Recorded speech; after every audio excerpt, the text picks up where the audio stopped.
মৰমৰ ছাত্ৰ ছাত্ৰীসকল আজি অন্য এটা ভিডিঅ' লৈ আহিছোঁ তোমালোকৰ মাজত। চোৱা, আগতে তোমালোকে কুৱেশ্যন পেটাৰ্ণটো চাই লোৱা। এইটো কোনটো ইয়াৰৰ কোনটো ক্লাছৰ কুৱেশ্যন হয় সেইটো আগতে চাই লোৱা।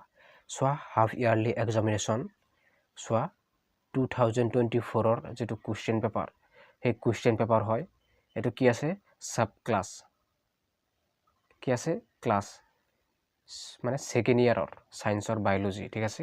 3 ঘণ্টা পৰীক্ষা 70 মাৰ্কৰ। চোৱা, ফাৰ্ষ্ট পাৰ্ট আছে, পাৰ্ট এ আছে বটানী। চোৱা, আপেল এটাৰ খাদ্যাংশৰ নাম লিখা।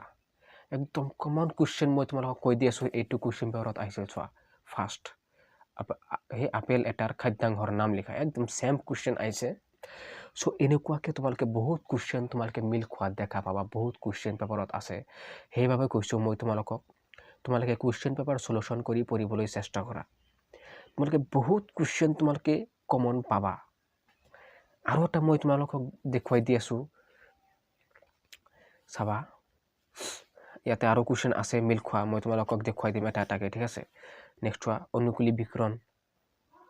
অনুকূলী বিকিৰণৰ দুটা উদাহৰণ দিয়া। অনুকূলী বিকৰণ কি? তোমালোকে মানে এডাপটিভ ৰেডিয়েশ্যন, এতিয়া মনত পৰিছে এডাপটিভ ৰেডিয়েশ্যন, ইয়াৰ ইংৰাজী হৈছে এডাপটিভ ৰেডিয়েশ্যন মানে অনুকূলী বিকৰণ।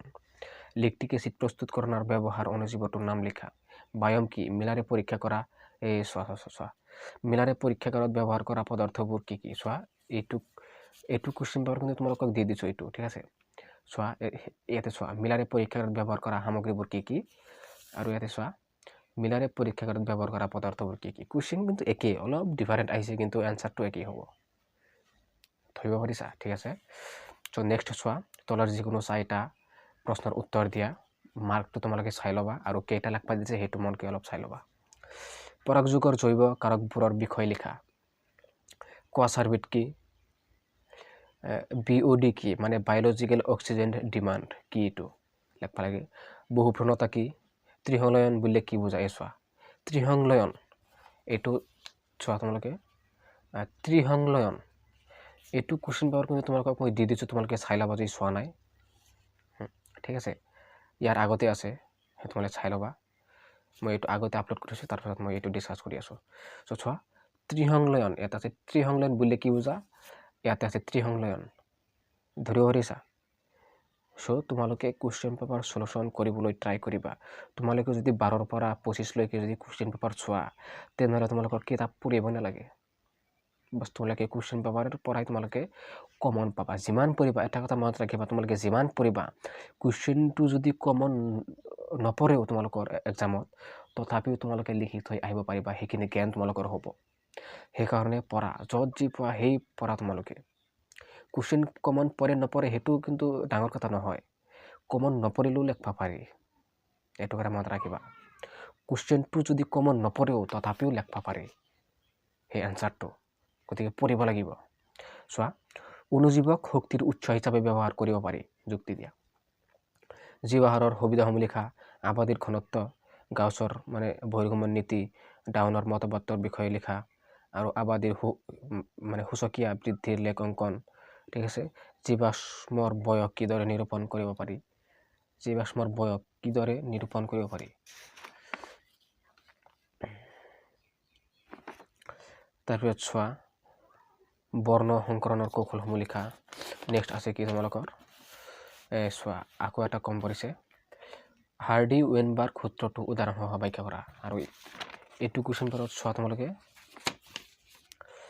হাৰ্ডি ৱেইনবাৰ্গৰ সূত্ৰটো উদাহৰণসহ লিখা, একদম কমন কুৱেশ্যন, তোমালোকে মিছ নকৰিবা এইবোৰ। ছেকেণ্ড ইয়াৰৰ কাৰণে কৈছোঁ, ফাইনেল এক্সামৰ কাৰণে খুব ইম্পৰ্টেণ্ট হয়, ঠিক আছে। সুৰা উৎপাদনত ব্যৱহাৰ হোৱা এটা অনুজীৱৰ নাম লিখা। সুৰা উৎপাদন পদ্ধতি, ইয়াৰ পদ্ধতি বিষয়ে লিখা দিছে, 4 মাৰ্ক আছে। দ্বিবীজপত্ৰী উদ্ভিদৰ পুনৰ বিকাশ পদ্ধতি লিখা। পুতিজল কি? এতিয়া আহা জলজিলৈ পাৰ্ট বি। এলিলৰ সংজ্ঞা দিয়া, ইয়াৰ এনচাৰ মই দিম, ঠিক আছে। ইয়াৰ সকলোৰে এনচাৰ কিন্তু দিম মই এইটো চেনেলত, তোমালোকে চাই থবা। নেক্সট চোৱা, টাৰ্নাৰ চিণ্ড্ৰম, ভেক্টৰৰূপ আৰু জিনীয় ৰূপ, DNA আৰু RNA, এইটো মই দি দিছোঁ, তোমালোকে চাই ল'বা। তলত দিয়া প্ৰশ্নৰ উত্তৰ দিয়া। বংশগতিৰ সূত্ৰসমূহ লিখা।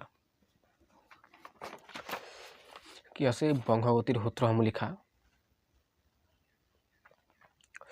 হিষ্টন প্ৰটিন কিয় ক্ষাৰকীয় বংশগতি পদাৰ্থৰ বৈশিষ্ট্য উল্লেখ কৰা হিমোফিলিয়া ক্ষেত্ৰত পিতৃয়ে পুত্ৰ সন্তানলৈ কেতিয়াও বাহন নকৰে কিয় এইটো তোমালোকে চোৱা এইটো কুৱেশ্যন পেপাৰত কিন্তু আহিছিল এইটো কুৱেশ্যন পেপাৰ তোমালোকে ইয়াৰটো চাই লোৱা 2023 এইটো 2024 ঠিক আছে 2024 এইটো 2023 ইয়াতে আছে কি তোমালোকে চাই লোৱা হিমোফিলিয়া ক্ষেত্ৰৰ মানে এইটো তোমালোকে চাই ল'বা আৰু ইয়াতে একই আছে হিমোফিলিয়া তোমালোকে চোৱা হিমোফিলিয়া বাবে মানে নকৰে কিয় মানে কুৱেশ্যনটো একেই আহিছে চাই ল'বা তোমালোকে এনচাৰবোৰ চাই ল'বা কুখৰ কেন্দ্ৰীয় মতবাদ কি HNRNৰ স্প্লাইচিং কিয় হ'ব লাগে এইটো মই এনচাৰ দি দিম মানুহৰ লিংগ নিৰ্ধাৰণ পদ্ধতি বৰ্ণনা কৰা জিনীয় সংকেতৰ বৈশিষ্ট্য সহ প্ৰভাৱিতা কি তলৰ যিকোনো দুটা প্ৰশ্নৰ উত্তৰ দিয়া 10 মাৰ্ক দুটা হলে 5 মাৰ্ক আছে পৰীক্ষাৰ দ্বাৰা প্ৰমাণ কৰা যে DNA অনুবাদ্য প্ৰক্ৰিয়াটো অনুদক্ষিল এইটো মানে তোমালোকে এইটোও লিখিব দিব পাৰা তোমালোকে যদি নাজানা এই এনচাৰটো তেনে তোমালোকে এইটো লিখি দিবা DNA হল চিনীয় পদাৰ্থ ইয়াৰ মানে ইয়াক কিয় DNA মানে চিনীয় পদাৰ্থ বুলি কোৱা হয় সেইটো লিখি দিবা হৈ যাব তোমালোকে যদি নাজানা একো যদি নাজানা তোমালোকে তথাপিও বাদ পৰি নিদিবা কিয়নো ইয়াতে DNA আছে তোমালোকে সেইটো আইডিয়া মতে তোমালোকে লিখিবা যে DNA মানে চিনীয় পদাৰ্থ বুলি কিয় কোৱা হয় অলপ লিখি দিবা হৈ যাব এই চোৱা বংশগতিৰ ক্ৰমজমীয় বিসংগতিবোৰ বৰ্ণনা কৰা চোৱা এইটো কুৱেশ্যনত চোৱা তোমালোকে কত আছে এই চোৱা বিভিন্ন ক্ৰমজমীয় বিসংগতিৰ বৰ্ণনা কৰা বিভিন্ন ক্ৰমজমীয় বিসংগতি বৰ্ণনা কৰা আৰু ইয়াতে কি আছে বংশগতিৰ ক্ৰমজমীয় বিসংগতি বৰ্ণনা একেই কুৱেশ্যনটো একেই নহ'লেও তোমালোকে কুৱেশ্যনটো পঢ়ি ধৰিব পাৰিবা কুৱেশ্যনটো একেই কিন্তু এনচাৰটো তোমালোকৰ একেই হ'ব মনত ৰাখিবা ঠিক আছে বহুত কুৱেশ্যন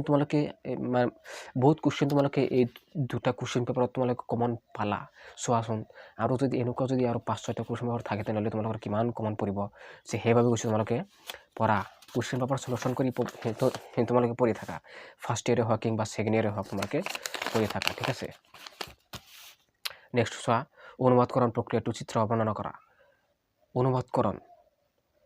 অনুবাদকৰণ প্ৰক্ৰিয়াটো চিত্ৰ বৰ্ণনা কৰা সেই একেই সেম পজিশ্যনত আছে কুৱেশ্যনটো চোৱা ইয়াতে অনুবাদকৰণ প্ৰক্ৰিয়াটো চিত্ৰ বৰ্ণনা কৰা আৰু কিমান ইজি দিব তোমালোকৰ হাফ ইয়াৰলি পৰীক্ষাত তোমালোকৰ এনেকুৱা মানে সবতে হয় প্ৰি ফাইনাল এক্সামতো এনেকুৱা কুৱেশ্যন কম পৰা দেখা যায় মই বহুত কুৱেশ্যন বাৰ চাইছোঁ মোৰ ওচৰত বহুত কুৱেশ্যন পেপাৰ আছে তোমালোকৰ আগত মই শ্বেয়াৰ কৰিম চোৱা জিনীয় বিসংগতিবোৰ